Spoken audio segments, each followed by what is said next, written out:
कुछ क्या चीजें ध्यान दिलाना चाहता हूं। मेरे पास एक लिस्ट है जो करंट विधायकों की और बाकी लोगों की लिस्ट है, जिसमें आतिशी जी आपको भेजनी होगी, अरविंद केजरीवाल जी भेज देंगे।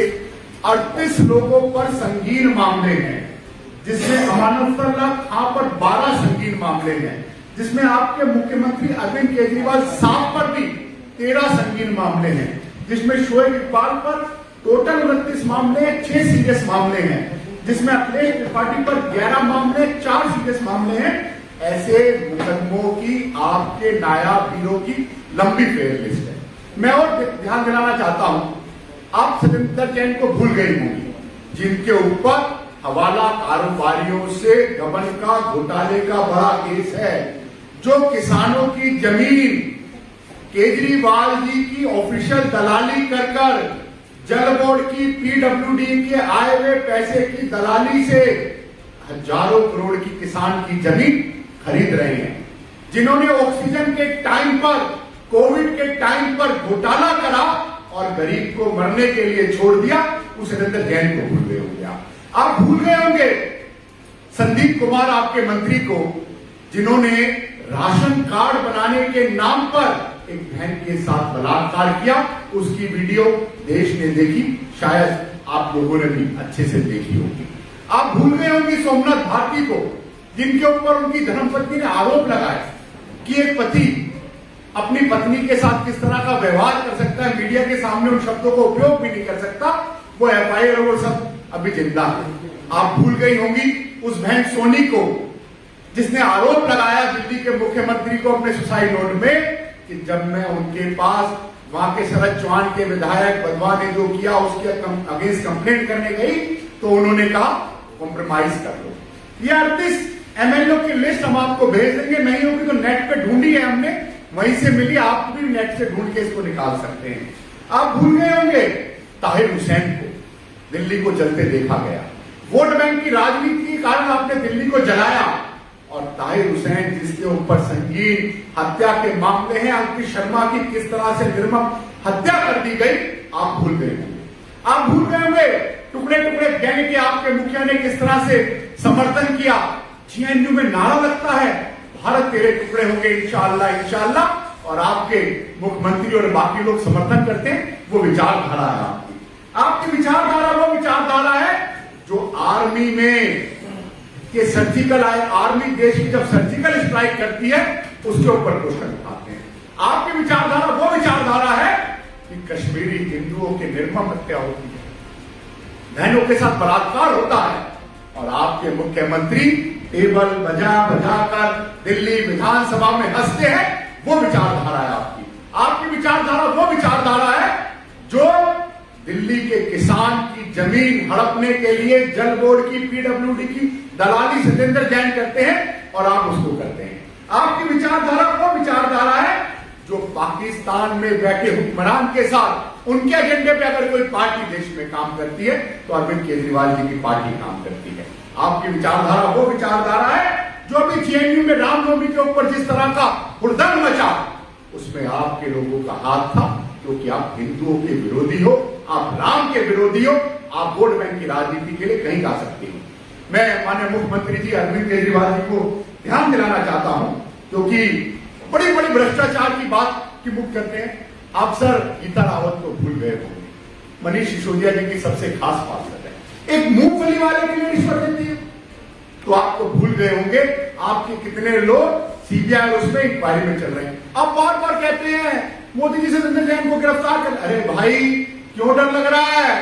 आपके दलाल, आपके जितने भी लोग होंगे जिन्होंने करप्शन किया होगा इस सरकार में बचे नहीं, पर आप जब भारतीय जनता पार्टी के देशभक्त राष्ट्रभक्त कार्यकर्ताओं के लिए बोलेंगे, आपके सर्टिफिकेट की आवश्यकता नहीं है। कश्मीरी हिंदुओं का और कहीं भी भारत के लिए कुछ होगा तो आंदोलन हम करेंगे, और शांतिपूर्वक आंदोलन को आप जो रंग देना चाहते हैं वो रंग दीजिए, देश की जनता के सामने है। इसी कारण से उत्तराखंड में आपके मैक्सिमम लोगों की जमानत जब्त हो गई, उत्तर प्रदेश में आपके सभी विधायकों की जमानत जब्त हो गई, गोवा में 1-2 जीत पाए, उत्तराखंड, उत्तर प्रदेश, गोवा, आपकी क्या स्थिति हुई आपने देखा। मणिपुर का चुनाव नहीं लड़ा, और आपने भी करंट में देखा होगा हिमाचल की पूरी यूनिट हमारे पास आ गई, तो अपने घर में देखिए, अपने इन गुंडों को, इन दलालों को, इनकी जिनकी फेयर लिस्ट है वो देखिए। भारतीय जनता पार्टी के किसी देशभक्त कार्यकर्ता को आपके सर्टिफिकेट की आवश्यकता नहीं है। आप जिस अब मर्यादित भाषा का उपयोग देश के प्रधानमंत्री जी के लिए कर सकते हैं। हम लोग भारतीय जनता पार्टी संस्कारित पार्टी है। भारतीय जनता पार्टी वो पार्टी है कि तेरा वैभव अमर रहे, हम दिन चार रहे ना रहे, कि मां भारती के लिए अपने प्राणों की जान दे सकते हैं, वो कार्यकर्ता है। और आपकी जो पार्टी है वो पाकिस्तान के एजेंडे पे चलती है, वो अलगाववाद के एजेंडे पे चलती है, वो दिल्ली में दंगे कराती है, वो ताहिर हुसैन और अमानुल्लाह खां ऐसे लोगों को समर्थन देके चलती है, और संदीप कुमार जैसों को विधायक बनाती है, जो कहते हैं कि राशन कार्ड बनाने के लिए इनकी वीडियो आती है। और आपके मुख्यमंत्री स्वयं कहते हैं, अरविंद केजरीवाल साहब, सोनी से एक बहन से जिसने बाद में सुसाइड कर लिया, जब वो गई कॉम्प्रोमाइज कर लो। तो मैं आपके विधायक सीएम साहब आपके माध्यम से बताता हूं कि ऐसे आरोप से हमें आपके सर्टिफिकेट की जरूरत नहीं है, पर आप जनता को गुमराह मत कीजिए और अपने नायाब लोगों को, जिनके पूरे कागज ढूंढ के हमारे को अभी और भी होंगे, अगर नहीं चाहिए लिस्ट भेज दी, उनके ऊपर ध्यान दीजिए, उनको सुधारिए, तो शायद दिल्ली सुधर जाए। और आपकी विधानसभा में तो मैं रेगुलर जा रहा हूं, जहां आपका दिल्ली का विकास मॉडल फेल हो रहा है, तो उस दिल्ली के पैसे को कहां लगाया जा रहा है, उसका भी हिसाब दिल्ली की जनता मांगेगी और आपको देना पड़ेगा। धन्यवाद कुलदीप जी। मैं राजीव तिवारी जी से अनुरोध करूंगा कि प्रेस के समक्ष अपनी बात रखें। राजीव तिवारी।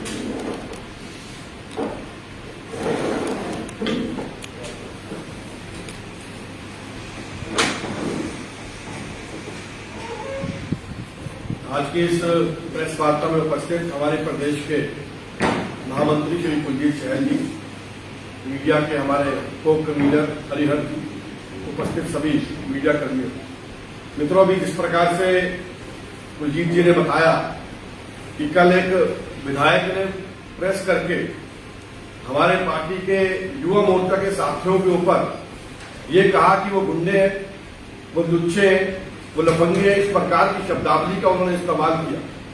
और अभी उन्होंने दिखाया कि कितनी लंबी चौड़ी लिस्ट लंबित है, जिस कारण से वो लोकायुक्त का निर्णय नहीं कर रहे थे, उसकी नियुक्ति नहीं कर रहे थे। इसलिए नहीं कर रहे थे कि वे जानते हैं कि 38 विधायक उनके निलंबित हो सकते हैं यदि वो लोकायुक्त में उनके मामले अगर पटल पे आ जाए। तो उन्होंने कल ये बताया कि हमारी पार्टी में बड़े पढ़े लिखे लोग हैं और हमारी पार्टी गुंडे बदमाशों से दूर है। अब उनके पढ़े लिखे लोगों की अगर लिस्ट हम देखें तो कितने लोग हैं जिनके नाम आज भी हम जानते हैं कि फर्जी डिग्री के अंदर आए, जैसे भावना गौड़, सुरेंद्र सिंह, फतेह सिंह, अखिलेश त्रिपाठी और एक विशेष रवि, जिनका मामला अभी नया विचाराधीन हुआ है, हाई कोर्ट में चल रहा है और उनके चलते शायद उनकी सदस्यता भी किसी समय रद्द हो जाए। तो ये लिस्ट है उनके पढ़े लिखे लोगों।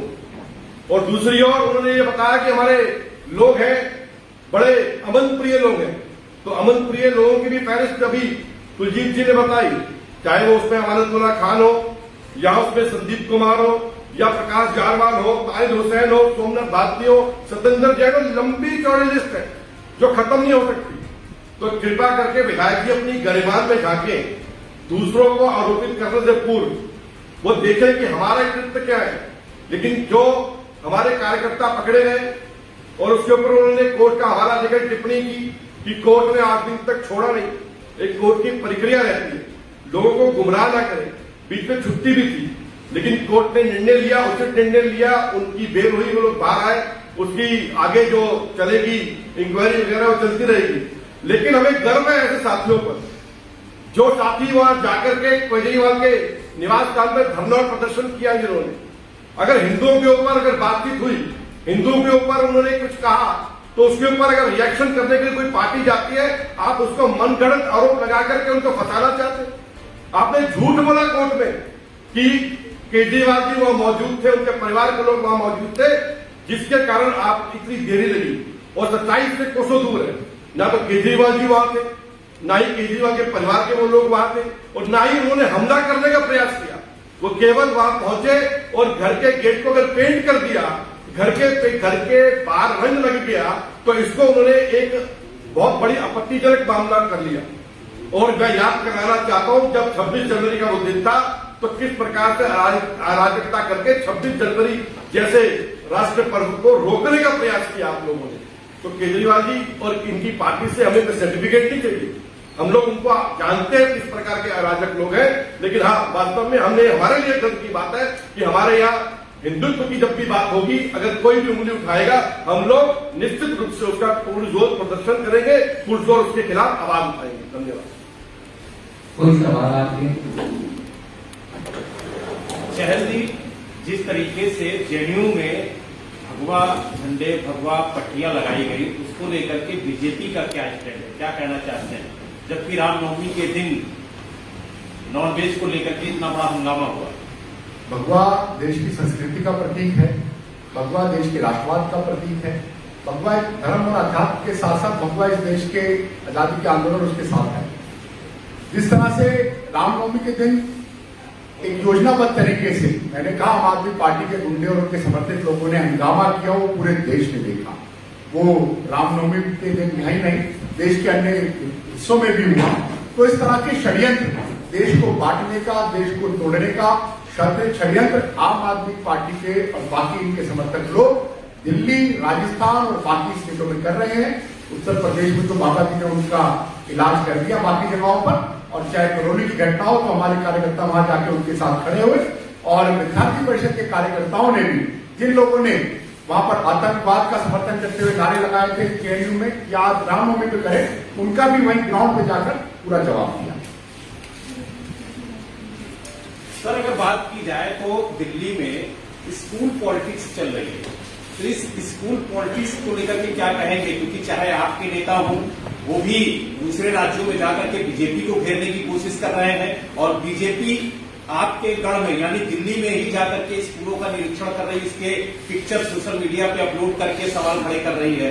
ये स्कूल पॉलिटिक्स चुनावी स्टैंड है या फिर वाकई स्कूलों की फिक्र है बीजेपी को? आपने बड़ा अच्छा सवाल पूछा। हमें निश्चित रूप से स्कूलों की फिक्र है। शिक्षा एक कामधेनु गाय है जो किसी के लिए भी कुछ है। शिक्षा एक वो चीज है जो निर्धन को भी धन दे दे। शिक्षा वो चीज है जो व्यक्ति के जीवन के लिए बहुत जरूरी है। अरविंद केजरीवाल जी जब आए थे तो आपको ध्यान होगा, उन्होंने कहा था 20 कॉलेज खोलूंगा और 500 नए स्कूल खोलूंगा। एक नया स्कूल नहीं खोला। और उन्होंने, आज मैं उनके पीछे 3 दिन पहले सोनिया विहार के स्कूल में गया। उस सोनिया विहार के स्कूल में आपको जानकर हैरानी होगी, शिफ्ट में बच्चे पढ़ते हैं। जहां बच्चों की कैपेसिटी 1000 होनी चाहिए, वहां 6000 कैपेसिटी है। 2 दिन एक शिफ्ट आएगी, 2 दिन दूसरी शिफ्ट आएगी, यानी जो बच्चे को 6 दिन जाना चाहिए वो मात्र 2 दिन जाता है। ना वहां प्ले ग्राउंड है, ना वहां टूल है, ना वहां स्कूल है, कुछ नहीं है। दूसरा, मुस्तफाबाद के स्कूल में हमारे नेता प्रतिपक्ष रामवीर सिंह बिदूड़ी जी गए किस टेंट की स्थिति में, हमारे सांसद परवेज जी, रमेश जी और हमारे अध्यक्ष जी गए तो किस तरह की दर्दनाक स्थिति है। और आप स्कूल के साथ साथ नई दिल्ली विधानसभा जहां बैठे हैं, केजरीवाल जी की विधानसभा है, बड़े बड़े दिल्ली मॉडल की बात करते हैं। आज केजरीवाल जी दिल्ली की 693 सेवा बस्तियों में पानी नहीं दे पाए, अपनी विधानसभा के सेवा बस्ती के हर घर में पानी नहीं दे पाए। जनता उन्हें ढूंढ रही है, जनता पानी पे ढूंढ रही है, सीवर पे ढूंढ रही है, मोहल्ला क्लिनिक ना मोहल्ले में ना क्लिनिक है उस पे ढूंढ रही है। स्कूल का पूरा हाल है। पीडब्ल्यूडी और जल बोर्ड के घोटाले की तो आपके सामने बात है, पर जिस स्कूल शिक्षा मॉडल की बात करके वो बहुत बड़ा बड़ा ढोल पीटते हैं। कुछ स्कूल को चमकाने के लिए कमरे जरूर बना लिए, पर बच्चों का शिक्षा का स्तर आज भी नहीं मिल पाए। तो मनीष सिसोदिया जी, अगर आप ओपन डिबेट के लिए स्वीकार करते हैं माननीय मुख्यमंत्री अरविंद केजरीवाल जी, चाहे शिक्षा हो, चाहे स्वास्थ्य आपके मोहल्ला क्लिनिक हो, चाहे पानी की व्यवस्था हो, भारतीय जनता पार्टी का एक कोई साधारण कार्यकर्ता भी आपके फेक दिल्ली मॉडल पे डिबेट कर सकता है और ये बता सकता है सीएम साहब कि आपकी नई दिल्ली विधानसभा में ही आपका मॉडल फेल हो गया। शिक्षा का मॉडल मनीष सिसोदिया जी की विधानसभा में अगर इतना अच्छा होता तो बड़ी मुश्किल से 1000 से क्यों